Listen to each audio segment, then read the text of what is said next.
Welcome back to the Lacrosse Show's NLL Top 9. We are running down our top 9 teams for the 2014 NLL season. Mark is excited. I'm excited. Everybody's excited.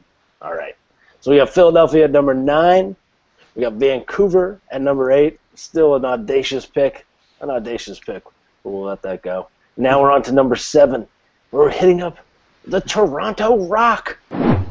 Toronto Rock, wow, number 7. Again, another one we disagree on. Another team I'm a little surprised we get this low. Like, I have Vancouver at number 3. You have them at number 8. I have Toronto at number 2. You have Toronto at number 7. Last year they were 10-6, 5-4 in the division, 194 goals for, 176 goals against. That's a stout defense. Sir. And they got a veteran. Oh, these guys have been playing together.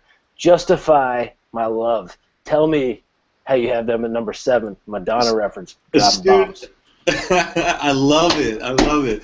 Astute references, but I got to tell you, man, it's really simple. The last taste that anybody has in their mouth of the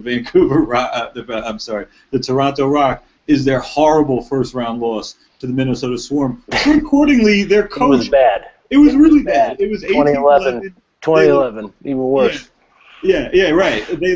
They looked old. They looked hapless. They were not impressive. After admittedly, they had they had a fantastic regular season. Thank you. Huh? Thank you. Yeah, they had a fantastic regular season. No, they were great.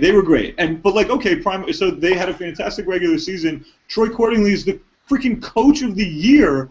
They go out and get shelled by Minnesota. He gets fired. They fired the NLL coach of the year. He got picked up by a team I like, Buffalo. Look out. But so they fire their coach. You know, that's a big problem for me, number one. But, you know, you're right. They do have a good offense. But I got a problem with, you know, the age of the offense a little bit. I worry that Colin Doyle and Josh Sanderson, you know, it's only a matter of time till those guys break down. That being said, you got to love the other guys that have LeBlanc, Billings are two fantastic players. I mean, Billings is really coming into his own as one of the elite feeders in the NLL.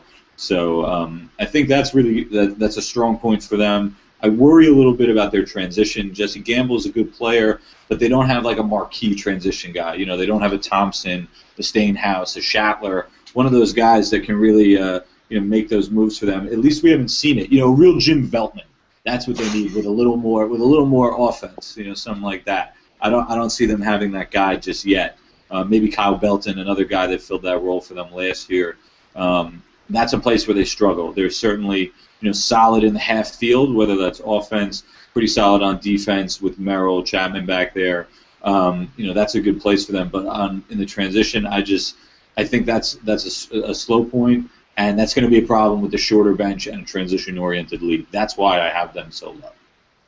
Yeah, see, I'm going to the exact opposite. I'm thinking that they got a veteran offense. They're going to be able to settle it down, notwithstanding the retiring of Blaine Manning, which I think will be somewhat of a loss, but at the same time, you've got a guy like he's Eric an assistant coach. Right. On the floor, it's a bit of a loss. He was a player up until his last game. But you got a guy like Eric Law. You got some other guys coming in who I think can, younger guys, maybe breathe a little life and hustle into it. I don't think that they're necessarily a team that's looking for all of those transition goals. They'll settle it down. If they can win a game 9-7, they've got a great defense as well. So, I mean, if they can win a 9-7 game, I think that they'll take it. And they'll take a bunch of those games throughout they're like a running team in football. That's what they are. They are. Like a steady, consistent type of team. Yeah, I mean, I think only 2 teams last year gave up less goals than they did. And most teams were around that 200 goals mark. And they were at 176. But I think they're a pretty solid team. They're keeping other teams' numbers down, which is pretty solid. So I like them. Again, I'll take experience in the NLL, and I think with the shorter bench, you're not going to kind of have that extra guy to go out and hustle. You're going to need to play smart. So if you got guys who've been there before, I like it. Also, I want to remark, if somebody ever were to say to you, you're a real Jim Veltman, wouldn't that be like the biggest compliment ever? Pretty much, yeah. We did have the pleasure of meeting that guy over in Prague when he was over there before coaching the Czech team, and he seemed like the nicest guy, just looking to help people out and have a good time. And obviously his play, I mean, a total legend. I mean, arguably, one of the greatest players ever to play in the NLL. I mean, certainly one of the highest compliments. But yeah, I think they need that. That's what I keep coming back to is a little more of that. But you're right. Another one of these where maybe in hindsight I'm regretting it a little bit. Maybe I got in love with the youth and the potential that some of the teams I have in the top half of my rankings. But I'm worried. I think the Rock might be falling from grace a little bit, and I worry that part of that too is the coaching staff shakeup that I talked about. But we'll see. They could prove me wrong. They're certainly a strong organization, a storied franchise. We'll see what's good. All right, you heard it here first. I mean, our list is a little crazy. We're a little out there, but there's parity in this league. It makes our job very difficult. Sorry, I'm not sorry. There you go. Somebody had to say it. Toronto Rock sitting pretty at number 7. They got something to prove. You're providing some locker board material for the Rock up there. That's right. That's what I'm doing out here. I'm busting in as an NLL journalist, just giving people bulletin board material right off the bat, trying to make friends. That's how we do over here. That way, everybody's motivated. Everybody finishes at 8-8. It'll be perfect. I would love that. Yeah.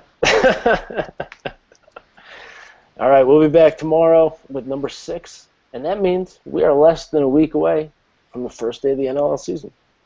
Yes. I'm excited. Boom. Yes.